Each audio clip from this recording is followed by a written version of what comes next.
Hello!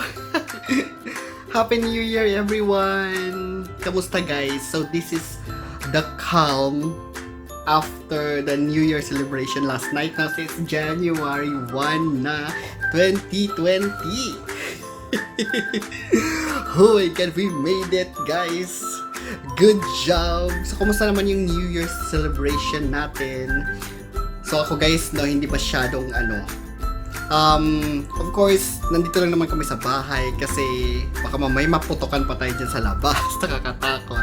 Anyway, masaya naman, sobrang saya. Dito sa neighborhood, kagabi, grabe, talagang umuusok nung pa alas 12 na. So, quick question, guys. Sino ba sa inyo dyan yung nagkakaroon ng trigger dahil sa mga paputok? If you are like me, join the club, raise your hands, ganyan. Kasi ganun ako, guys. Quick story lang. Nung bata kasi ako, guys, naputokan ako ng paputok. Parang ganito din yun. Parang January 1, I think, grade 3 yata ako nun. So, syempre, kinabukasan na, morning na, sobrang tahimik ng... I was still in Bukidnon. I was still in Valencia City during those times. So, very quiet. That was the time na parang hindi pa pinagbabawal yung paputok. So, legit pa siya. Okay lang magpaputok. So, ganyan. So, talagang very, every house, pag New Year's Eve, merong kanya-kanyang paandar na fireworks display, ganyan. So, yun, I think grade 3 yata ako noon. After ng kinabukasan na January 1, sobrang tahimik. Syempre bata ka, nandun ako sa labas. Parang ginanon-ganon ko sa paa, yung mga remnants ng mga paputok dyan sa labas. Ginanon-ganon ko sa paa. Parang in-scatter ko yung mga ashes, ganyan. Hindi ko naman alam na meron pa palang paputok doon na parang hindi pa siya pumuputok.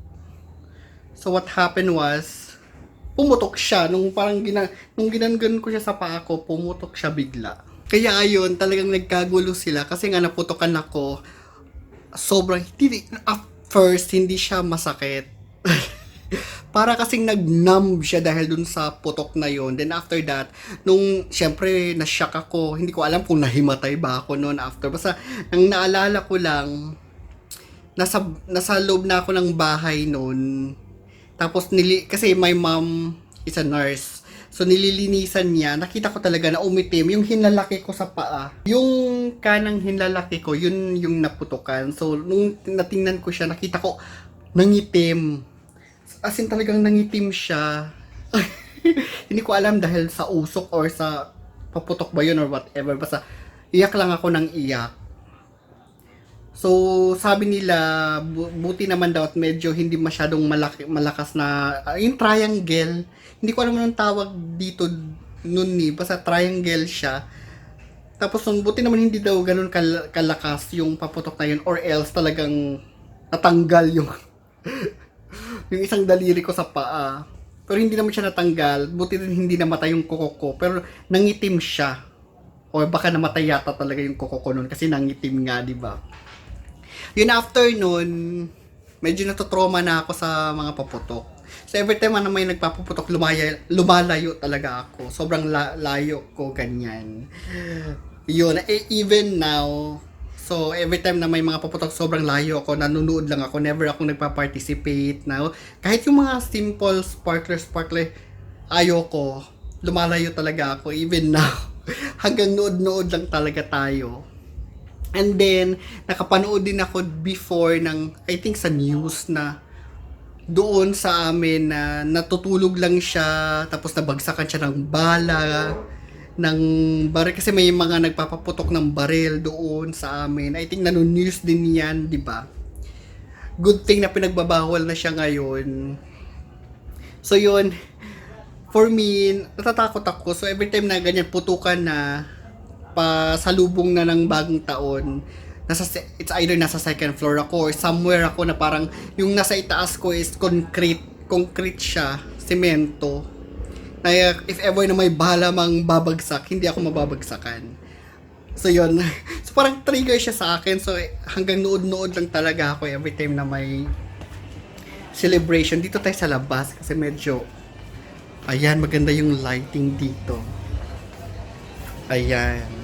So every time na may every New Year, pagputukan na, nasa talaga ako, it's either nagtatago ako somewhere, nandun ako sa malayo, nanunood lang ako. Kung firework display, bongga, ayan, walang problema.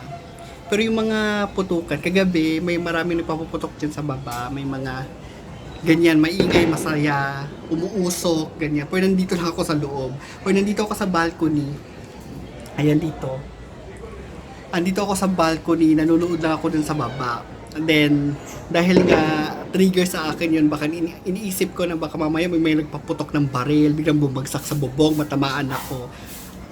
Siguro mga 5 minutes lang ako dito sa balcony, nanood ng, kasi may firework display sa harap kasi guys, ayan.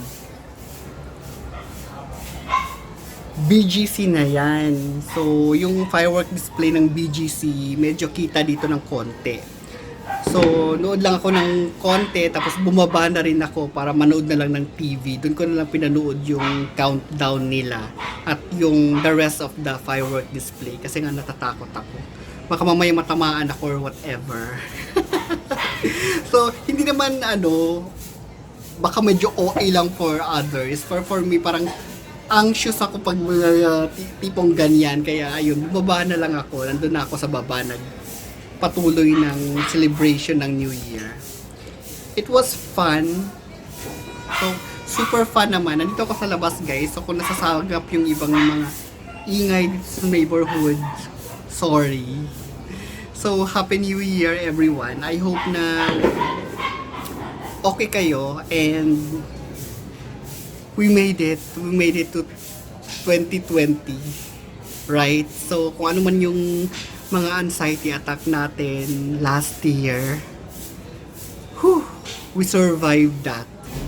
For me, so far, so good. Since na pang-umaga na nga ako, diba? Since nag-start ako nag-morning shift, na tulog na ako pag-gabi, wala na akong atake. So, may mga times na hindi talaga, of course, hindi naman siya totally mawawala forever, whatever. Pero nag-subside talaga siya. Hindi na siya yung atake talaga na talagang natotorete, nababaliw, napapraning or whatever. At alam ko andito lang siya sa isip ko. Very mild attack lang talaga siya. So it's a good thing. So I feel like I'm healing very very well. So sana for 2020 sabay-sabay tayong mag-heal. Yun naman yung pinaka-goal natin, di ba? Yun yung pinaka-goal ng channel natin na mag-heal tayo sabay-sabay. So I'm praying na ganun nga yung mangyari. So Happy New Year everyone. From me to all of you. Well, ano bang nilook forward ko for 2020? Now, of course, sana yung na marami pang ma-reach yung channel natin, especially yung mga nasa probinsya, yung mga hindi masyadong aware dun sa mga nararanasan nila. Maraming nagme-message sa akin na somewhere in Visayas, somewhere in Mindanao, or even here in Luzon na, anxiety pala siguro itong nararamdaman ko. So, yun. So, kung hindi nyo kaya talaga guys at kailangan nyo ng medical assistance, pumunta na talaga kayo sa, as I have said, over and over again, na magpatingin kayo sa specialist para talaga masuri ng maayos yung nararamdaman ninyo.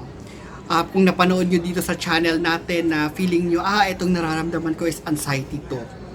Kasi parang na-feel ko na parang ito yung nararamdaman ko, parang ito yung symptoms na sinasabi dito sa channel na to.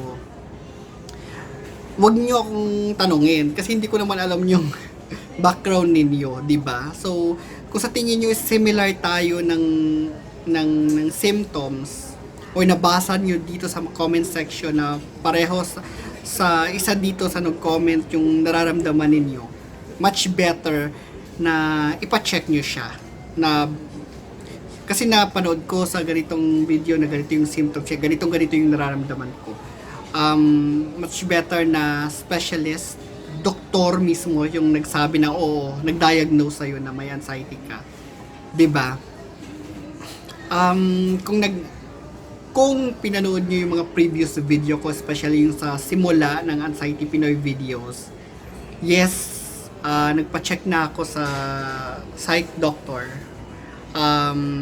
Neuropsychologist yung nag-check sa akin. Yun.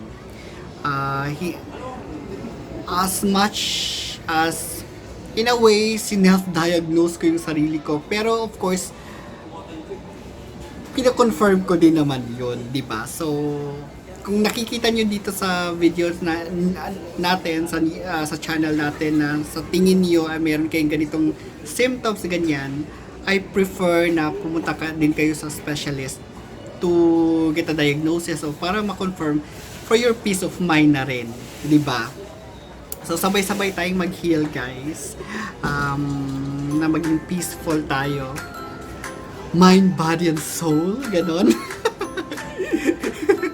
So, let's close the chapter na sa 2019. Pero, of course, yung mga learnings natin doon sa 2019, kung ano man yung nasimulan natin doon, continue pa rin natin. Pero kung ano yung negativity ng 2019 na nadala sa atin, let's close that up.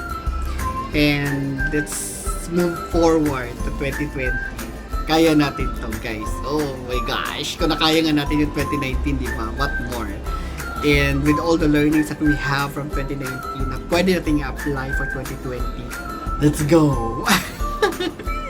Okay, so medyo quick lang yung video ko na ito. As you can see, medyo lakas maka video call ng dating. Yung video na to. Just want to say Happy New Year. And as I've always said, please choose life, and please choose happiness. And of course, let's start our 2020 with a big smile. Ganyan! Till next video na lang ulit, ha. Thank you so much para sa mga greetings ninyo, sa mga nag-message sa akin, and of course sa mga new subscriber natin. Thank you. I hope na may mga kukuha kayo dito sa channel natin na may apply nyo sa sarili nyo at makatulong naman kahit paano. Okay, Happy New Year everyone, and God bless you, and thank you for everything. Bye. Be kind. Be kind. Bye-bye.